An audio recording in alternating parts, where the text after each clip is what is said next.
Bincang bersama.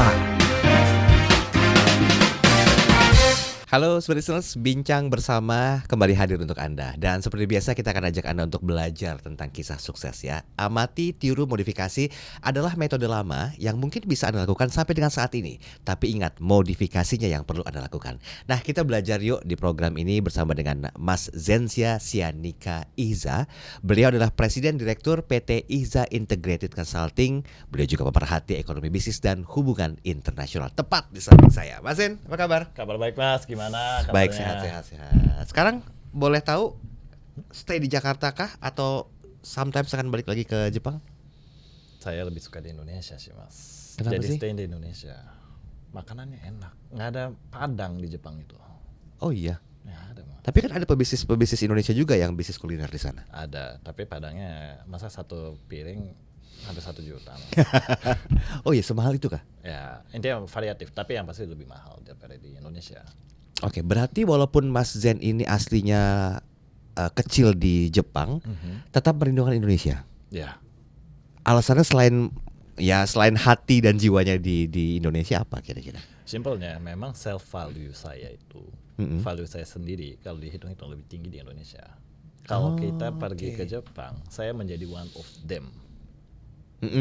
Kalau saya di Indonesia, ya masih belum sampai only one sih, tapi kita masih segelintir orang yang masih punya skill gitu.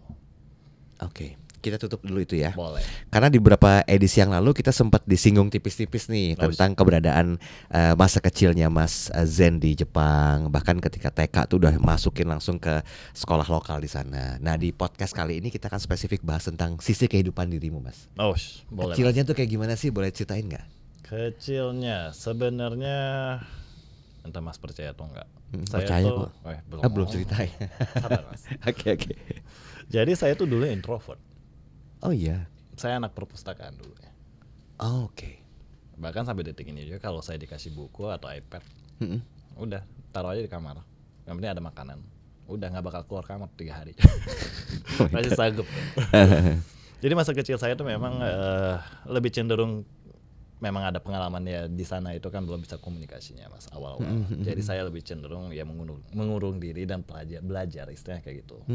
Supaya ini bisa keluar gitu nantinya. Jadi ibarat kata ya kalau dibilang dulu saya introvert dan doyan baca buku, itulah masa kecil saya. Oke, mulai sadar introvert dan doyan baca buku kan setelah dewasa. Tapi dialaminya tuh usia berapa?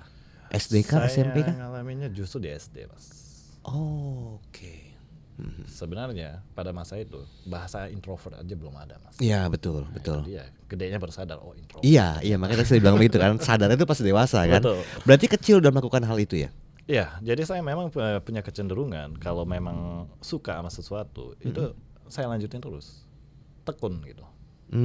Jadi nggak bisa selingkuh Mas. Kalau udah suka udah. Gitu. Iya. Emang betul. Kalau cinta udah ada tuh logika nggak berbicara ya. Betul sekali. Make sense nggak? Betul. Setuju ya? Salam Betul. dulu dong. Iya. Suka nih langsung kayak gini nih. Enak bocor-bocor halus. Jangan banyak Mas. Tapi orang tua tahu nggak seorang Zen kecil itu ya dia tuh orang yang introvert seperti yang Mas Zen katakan tadi kan saya baru sadar setelah dewasa ada istilah introvert ya. Betul. Nah dengan keadaan Mas Zen suka baca, orang tua tuh gimana ngelihatnya? Kadang-kadang ada juga orang tua yang begini Mas Zen, nih anak kok nggak main-main keluar ya, soalnya main sih sosialisasi sama teman-temannya. Kalau bahasa sekarang nongkrong kayak kemana kayak, nah, ada kan orang tua yang kayak gitu ya. Tapi ini kok anak saya malah hobi baca buku. Nah ini sebenarnya pola asuh orang tua yang masih Mas Zen ingat sampai dengan saat ini ketika kecil itu kayak gimana sih? Mereka cenderung ya mengharapkan anaknya jalan-jalan sama teman-temannya, bergaul lah istilahnya. Oke. Social skill itu memang dipentingkan. Tapi di sisi lain, memang orang tua saya marahin saya juga, karena introvert itu nggak mau kemana-mana. Dan memang salah satu alasan terbesarnya sih Mas, bacaan saya bukan bacaan cerpen atau buku pelajaran, bacanya manga mulu, komik mulu saya dulu. Oke. Jadi bagi orang tua saya, komik itu nggak bermanfaat, hanya ngajarin hahaha hihi, yang ibarat kata ngapain lu bacain itu. Mendingan kamu aktivitas yang lain aja. Jadi memang dia omel-omelin juga dalam hal itu kalau udah kelewatan. Nah, memang itu yang terjadi dulu. Berarti hanya dalam hal tertentu saja orang tua mengambil keputusan tegas. Yes. Dirasa manfaatnya nggak sih saat dewasa ini Mas? Sebenarnya kalau bicara seperti itu, bukan kita sih, saya ya. Saya merasa kayak orang tua saya ada benarnya, tapi di sisi lain ada benarnya di saya juga. Biar seimbang. Biar seimbang. Oke. Karena lucunya adalah ketika saya menjadi SMA, malah saya jadi penerjemah komik juga. Oh, justru jadi penerjemah komik. Yes. Oke.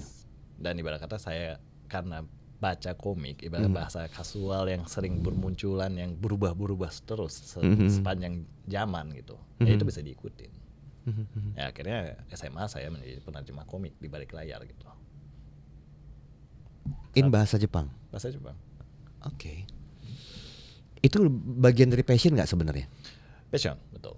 Pada zaman itu masih saya SMA itu ibarat buku komik Jepang itu atau buku panduan apapun yang bahasa Jepang itu masih ada di ya toko buku mahal lah istilahnya, yang sulit dijangkau juga dengan uang jajan kita.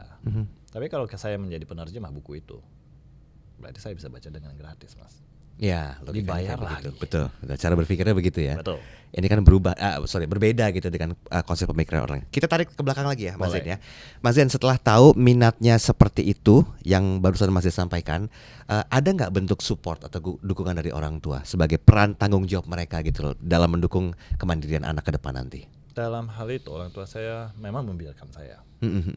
Tapi ketika saya sampai seminggu nggak keluar kamar, ya tentu akan ngamuk juga mereka. Oke. Keluar, bergaul, kena sinar matahari minimal katanya. Ya untuk kesehatan juga memang. Nah di sisi lain mereka juga ya sangat dalam hal itu mereka fasilitasi saya juga. Ya pada zaman itu mungkin kita zaman internet pakai kabel telepon, Mas. Oh iya, betul. Itu memang saya dijatain, nggak di free flow juga kayak sehari maksimal berapa menit kamu boleh. Jadi selagi sambungin 30 menit saya download setengah mati itu. Iya. Oke. Jadi setelah di-download kan saya bisa baca kapan aja. Teks-teks Jepang yang secara free. Jadi minatnya memang di bidang bacaan ya. Saya suka baca memang dari dulu, Mas. Terus mulai konsen ke hubungan internasional dan juga penerjemah tersumpah itu gimana ceritanya? Dan orang tua tahu nggak hal itu? Orang tua saya itu cuman meminta saya untuk ngambil JLPT yang N1, N2, N3, N4, N5 itu. Ketika itu kami menjelang mau pulang dari Jepang ke Indonesia. Jadi saya dihasankan untuk ngambil itu. Nah di sisi lain, setelah saya sudah bekerja di Indonesia ini kan ya ternyata jumlahnya sedikit, Mas, penerjemah tersumpah itu. Ya ibarat kata lebih baik kita punya sebuah sertifikasi. Dalam rangka itu orang tua saya mendorong, mending kamu ambil kalau memang kamu sanggup. Oke. Cuman ketika saya ikut ujian itu pun itu udah hampir 20 sekian tahun, ya 15 tahun deh saya udah di Indonesia, saya disuruh ikut ujian itu. Ya di mana saya juga kan ini bisa nggak ya gitu. Ya coba-coba aja, ternyata ya masih lolos gitu. Nah lucunya adalah untuk penerjemah tersumpah bahasa Indonesia Jepang pada masa itu masih zamannya SK Gubernur. Sekarang SK Kemenkumham. Tahun berapa?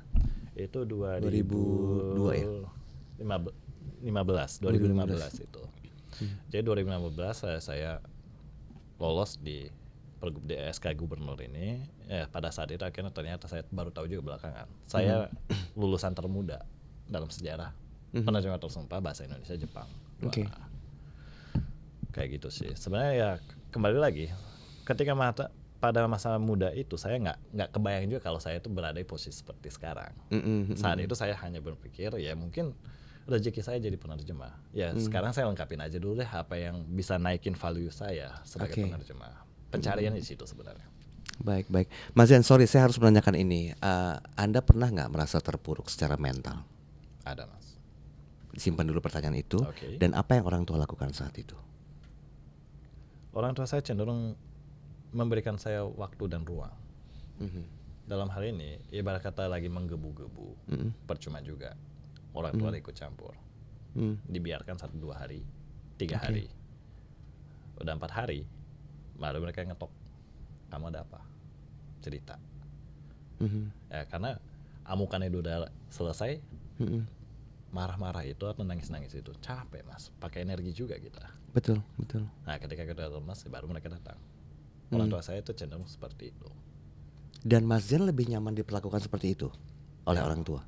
Ya Ketimbang melihat, kan ada orang tua yang ketika ngeliat anaknya berubah nggak ceria seperti biasa, terus tiba-tiba ini anakku kenapa ya, langsung tanya, ekspresif begitu. Kan ada juga yang begitu. Tapi ternyata Mas Zen lebih nyaman dengan hal yang dibiarkan terlebih dahulu, biar rilis, baru orang tua masuk untuk campur tangan. Ya Mas, kebetulan saya memang keras kepala juga orangnya. Oh. Jadi ada self confidence. Di situ ibarat merasa saya bisa selesaikan segala sesuatu, tapi ternyata nggak bisa, makanya nangis-nangis, ngamuk-ngamuk. Dan orang tua akhirnya tahu masalah itu. Ya mereka tahu pun ya akhirnya mereka nggak ngasih solusi, saran gitu kan. Karena menurut mereka itu adalah sesuatu yang udah mereka alamin di masa lalu dan sekarang baru saya alamin. Ya akhirnya keluarlah wajengan-wajengannya. Oh, masih ingat nggak bentuk komunikasi seperti apa yang orang tua sampaikan ke Mas Zen sehingga Mas Zen bisa balik ke arah normal lagi? Karena buat saya sih itu tanggung jawab orang tua ya, secara moral dan juga disiplin ya. Oke, saya masih ingat bukan pepatah sih, nasihat mereka ini simple Mas sebenarnya. Kamu boleh stres, kamu boleh mikirin, tapi kamu harus sadari masalah yang kamu pikirin ini dengan kamu mikirin selesai atau enggak. Kalau masalah yang kamu pikirin pun nggak bisa selesai, ngapain kamu pikirin? Mendingan kamu lanjutin hidup kamu. Wow, jelek banget ya. Ya itu pada masa itu mungkin zaman saya putus cinta kali ya di masa itu ya. Oh, oke. Atau secara karir pun mungkin ya. Wajengan itu yang selalu keluar. Saya nggak tahu apakah kalau putus cinta kebanyakan kayak gitu. Tapi emang mostly kayak begitu kali ya, Mas Zen ya. Baik. Mas, itu jadi titik balik kehidupan Anda nggak sih secara profesional juga karir saat itu? Ya. Karena kan biasanya jujur ya, cinta itu kan kadang-kadang mendukung dan juga bisa menghancurkan. Betul. Nah, di mana posisi Mas Zen saat itu sebagai titik balik untuk menuju ke kesuksesan kah setelah orang tua terlibat langsung? Karena ini ada dua skenario nih.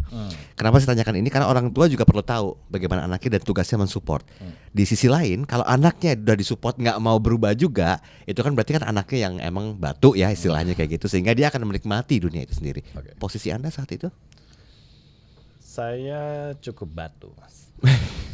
Oke. Cukup batu juga. Tapi ya udah kebentur dengan hal yang sama.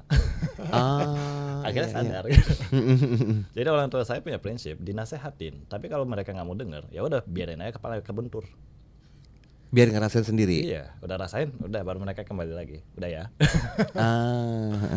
Ya, memang itu cara yang jitu kali ya untuk ngadepin orang-orang keras kepala kayak saya di masa lalu. Oke. Sorry, Anda berapa saudara, Mas Zen? Saya 2 saudara. Nomor 1. Saya cowok pertama, anak kedua. Oh, cowok pertama, anak kedua. Betul. Nah, kakak juga sama, keras kepala juga. Oh, sekeluarga Mas kalau itu. Oh my god. Jadi sebetulnya kalau ada masalah udah saling tahu dong ya? Ya, kami udah paham. Udah saling tahu dan nggak usah perlu dinasehatin. Mau lihat DNA saya nggak pakai mikroskop Mas. Ada tulisan batu. Sulit nggak sih untuk sadar setelah tahu gitu ya, dalam artinya begini, ketika kita sadar malam-malam suka kemenung, iya kenapa gue jadi batu kayak gini ya? Nah, ada. Pernah nggak begitu? Ada Mas. Dan ada cara nggak Mas Zen sendiri untuk bisa merubah itu, walaupun itu takes time banget, butuh waktu yang lama. Oke, sekarang kembali lagi, batu itu untuk ada pro dan kontra sebenarnya. Itu bisa diartikan juga orang yang punya pendirian. Betul. Oke. Cuma masalah pendirian ini bermanfaat atau enggak? Ini kan titik 2 Iya, kan? betul. Nah sekarang kalau memang orang-orang yang mau menjadi peneliti yang ibarat kata ya introvert di dalam laboratorium, mendingan batu aja. Karena mereka kan tekun, nggak mau merubah prinsipnya. Oke. Keep going, digging in gitu. Ya akhirnya mereka akan menemukan segala sesuatu lah, pasti ada. Nah sekarang kalau batu, tapi harus hidup bersosial, bingung juga Mas.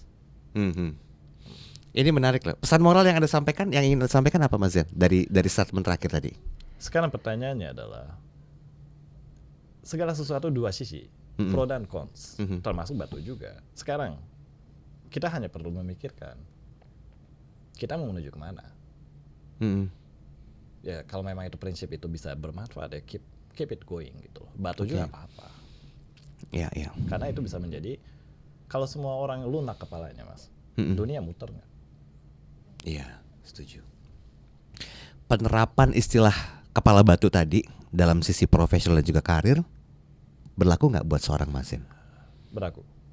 Tapi kalau profesi saya enggak ya. Oh profesi nggak bisa ya? Karena Kalau kan profesi saya diawasi nggak bisa. undang-undang ya. Diawasi undang-undang. Dan di sisi lain saya harus memang terjemahin apa yang diucapkan sama orang. Betul. Jadi itu nggak mungkin saya berdasarkan persepsi saya belokin. Ya. Jadi batunya digunakan untuk hobi aja mas. Hobinya apa sih ngomong-ngomong? Olahraga, baca buku, segala macam. Saya memang baca buku sampai detik ini, kayak setiap tahun saya habiskan buku 300 sampai 400 buku setahun. Oh iya. Modal sambil udah mau tidur baru baca. Oh, kalau zaman sekarang kan kebanyakan sleep call ya. Oh. Ini enggak baca buku gitu ya maksudnya. Betul. Oke.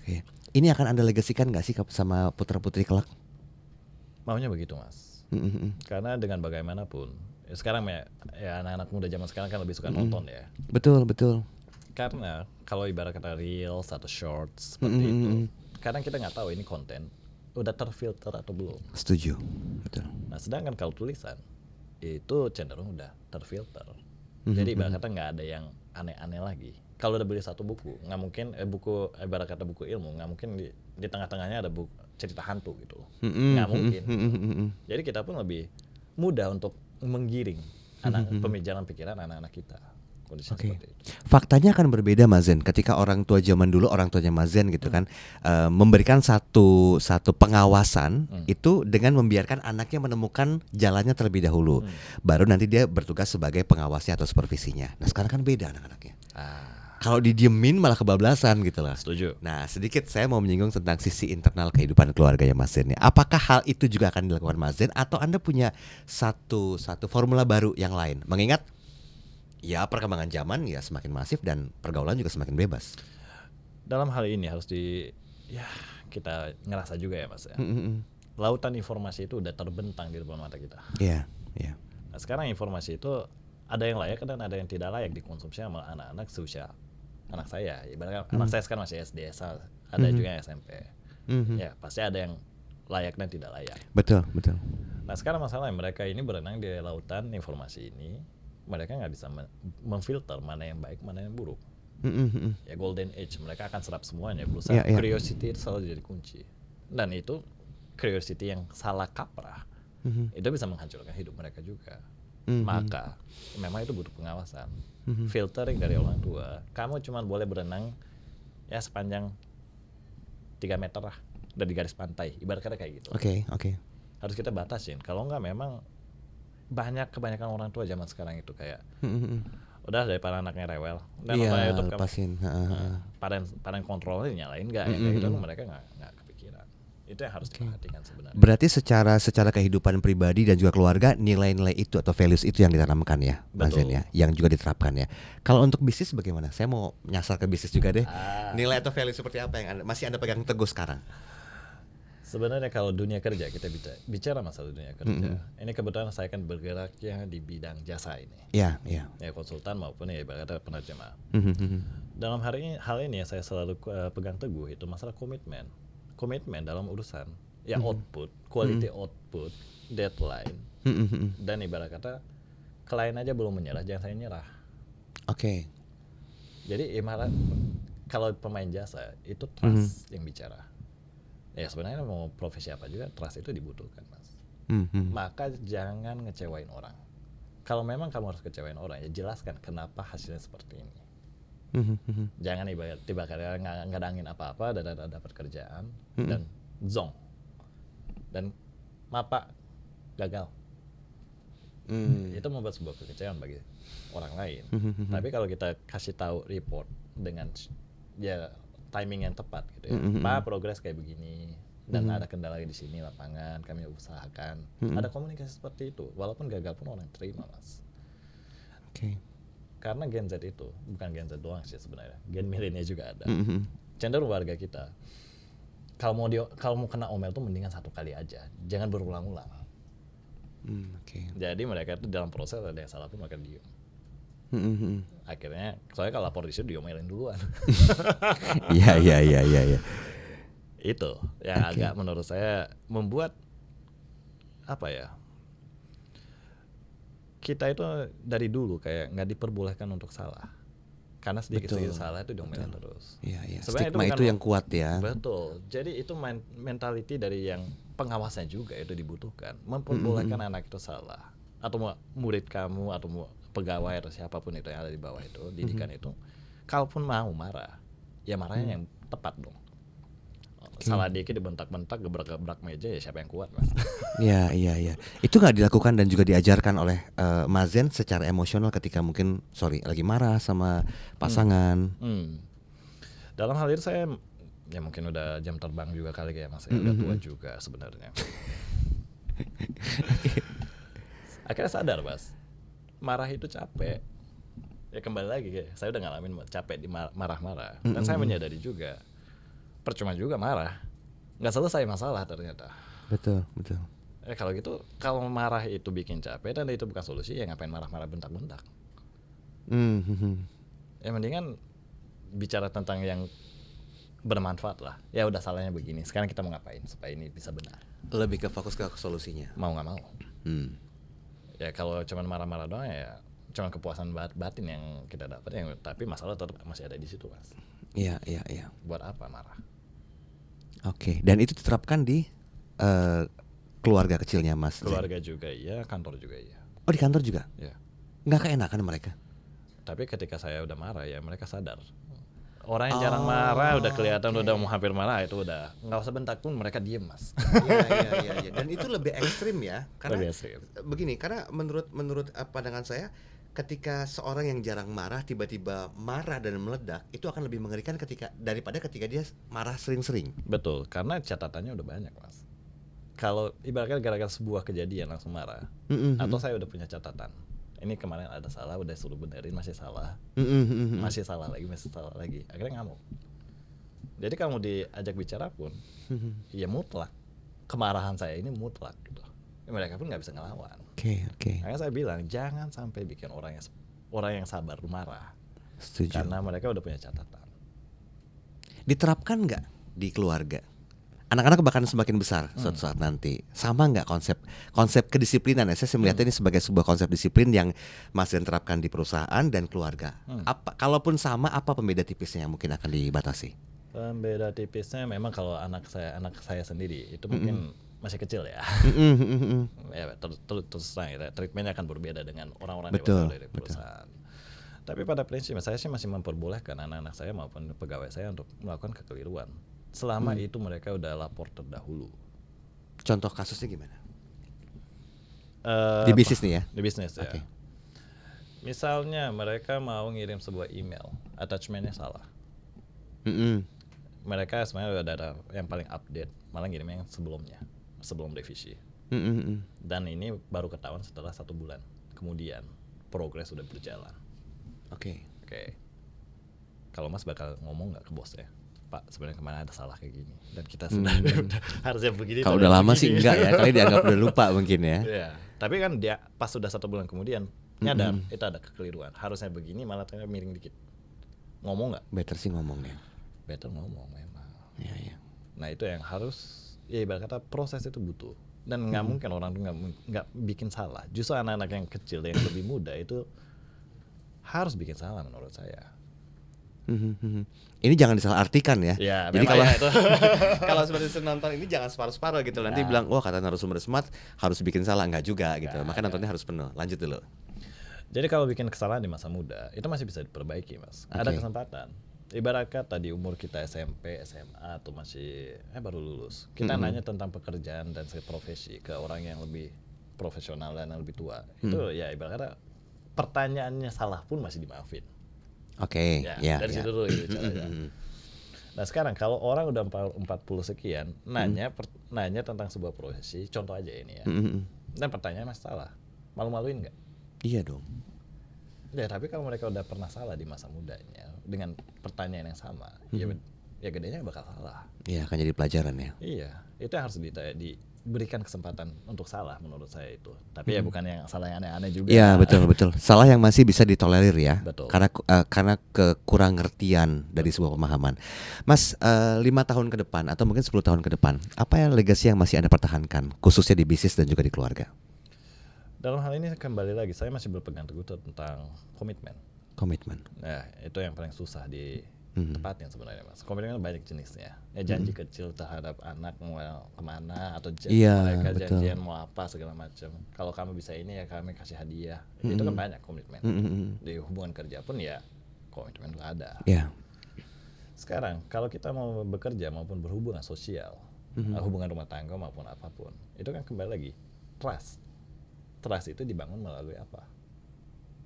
Penumpukan komitmen. Oke. Ya, ya. Ini kerjaan pun demikian. Jadi dulu ya, kalau sedikit saya singgung ya, saya ketika umur 27 tahun, saya mengaku dirinya sebagai presiden direktur. Orang percaya nggak Mas? Enggak sih. Ya itu ya. Iya. Itu yang saya lalui. Dan akhirnya mereka uji saya dengan kerjaan yang kecil dulu, makin lama, kok sekarang jadi kayak gini kerjaan saya gitu. Hampir curhat juga gitu. Ya memang itu kan diuji dari yang kecil, makin lama komitmen, kali ini kamu bisa outputnya sesuai atau enggak, quality control benar atau enggak. Oke. Nah, taatilah komitmen, hargailah komitmen itu. Oke. Sebenarnya itu aja sebenarnya yang saya masih pegang teguh. Dengan bagaimanapun, kalau kita udah dicap ibarat kata orang yang nggak bisa nempatin janji, komitmen, orang yang jauh Mas. Iya, iya. Betul. Sorry, saya agak masuk ke ranah pribadi ya. Oke. Mas Zen dengan istri begini juga nggak kira-kira? Penerapan komitmen, penerapan janji segala macamnya. Iya Mas. Tetap mengajarkan juga. Betul. Kalau saya memang ya versi batunya tadi udah cerita juga ya. Saya udah bilang ke istri saya nggak mau ngerepotin. Oke. Pusingnya saya itu cukup di saya aja. Ya, ya. Tapi kamu jangan bikin saya pusing juga di rumah. Tapi intinya apa yang saya pusingin itu kalau udah selesai baru saya ceritain. Oh, next time. Oke. Ya next time. Percuma juga saya cerita. Ibarat kata bukan bidangnya juga. Iya, iya, iya. Tapi percayalah semua itu saya akan komit untuk menjaga keluarga. Ya komitmennya di situ kalau kita berkeluarga ya ngomongnya. Menjaga anak-anak. Ya sebaliknya, selagi saya lagi di luar, ya tolong jaga anak-anak di rumah. Urus rumahnya. Kalau mau jalan-jalan silakan, selama itu masih tugas utamanya jalan. Baik. Kayak gitu sih sebenarnya. Dan istri bisa menerima hal itu ya? Awalnya belum sih Mas, tapi sekarang udah. Wah, ini panjang lagi nih kalau di spill nih. Boleh extend waktu nggak kira-kira? Karena setiap orang itu yang memang suaminya sibuk, istri yang mungkin punya usaha juga di rumah, tidak sesibuk suami, akan menuntut dalam tanda petik, kok nggak ada waktu sih buat kita jalan-jalan berdua. Pernah nggak sih ngomong kayak gitu? Oh kalau itu dari zaman saya masih pacaran saya udah pernah ngomong. Salah nanya begitu. Berarti akan ada tuntutan positif terus ya? Bukan. Jangan pernah mempertanyakan ke pasangannya tentang masalah kamu lebih milih pekerjaan atau aku. Setuju. Ini Itu dua lazim. pilihan yang nggak akan bisa ditemukan putusannya. Betul. Tapi saya udah tegasin dari awal. Saya milih kerjaan. Oke. Emang kamu masih mau kalau saya jadi gelandangan? Diam dong langsung. Ya itu jawaban yang saya secara konstan dari dulu sampai sekarang. Ya akhirnya ya udah maklum. Oke. Walaupun butuh waktu juga ya. Pastilah Mas, namanya darah muda. Iya. Ego masih ada itu.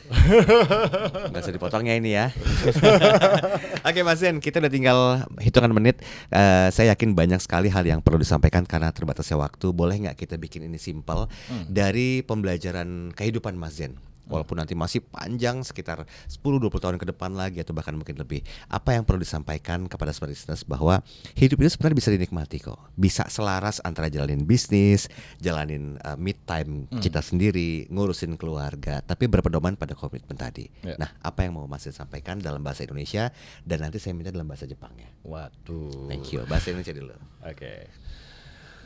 Sebenarnya jangan melihat segala sesuatu dari satu sisi dan secara dangkal saja. Oke. Karena selalu koin itu dua sisi, Mas. Betul. Nah, sekarang pertanyaannya, koin itu mau kamu putar supaya dua sisi itu berputar terus, atau koinnya mau kamu taruh di meja, cuma satu sisi doang yang kamu lihat. Oke. Kalau ada sesuatu jangan langsung taruh koinnya. Oke, ada sebuah kejadian, jangan menyerah. Itu yang menjadi kuncinya. Ambillah kalau memang ada sebuah kejadian, lihat sisi lainnya gimana sebenarnya. Karena di situ ada makna juga. Pro dan kontra itu selalu dua sisi. Yeah. Kalau kita buta dengan satu aja nggak akan selesai. Jadi simpelnya Mas ya, punya pandangan yang lebih besar, lebih luas. Jangan hanya satu titik doang. Oke. Jangan ibarat kata ada sebuah kesalahan satu titik hitam, sekitarnya masih putih. Gara-gara satu hitam ini semuanya dihitamin. Oke. Itu nyari kambing hitam namanya. Iya. Nggak boleh begitu. Karena itu namanya keras kepala yang salah menurut saya. Sekian mungkin Dalam bahasa Jepang. Silakan. Aduh. Hadap kamera silakan. Oke. 毎回一つの出来事において両面を持っています。それが良いことなのか悪いことなのか、いつもそれ両面の話をしないといけないと思ってます。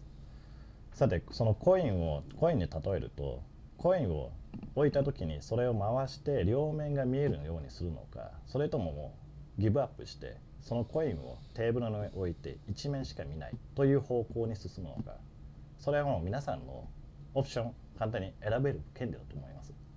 でもそれが果たしてどちらがいいかっていうのは個人的な僕の部分ですよ。一つの黒い点が白い紙の上にあったとして、その一つの黒い点のせいで全て真っ黒にするっていうのは損をしていると思ってます。何事においても大きな視野を皆さんちゃんと持ってほしい。そうすることによって世界は広がると思ってます。Oh, udah. Tepuk tangan boleh? Oke, sebenarnya mungkin bagi Anda yang ingin tahu apa arti yang disampaikan oleh Mas Zen tadi, silahkan tuliskan di kolom komentar ya. Nanti tim editor kami akan terjemahkan ya. Demikian Mas Zen, thank you waktunya. Sama-sama. Ini pembelajaran berharga. Thank you sharingnya. Saya juga. Dan makasih. insight-insight yang dihadirkan oleh Mas Zen ini mungkin bisa Anda duplikasi, entah itu dari sisi karir Anda, kemudian juga pekerjaan atau keluarga Anda. Karena banyak sekali daging yang disampaikan oleh Mas Zen dalam perbincangan singkat kita di 30 menit ini. Sampai ketemu di edisi berikutnya. Saya Daryl Adam, sampai jumpa. Bincang bersama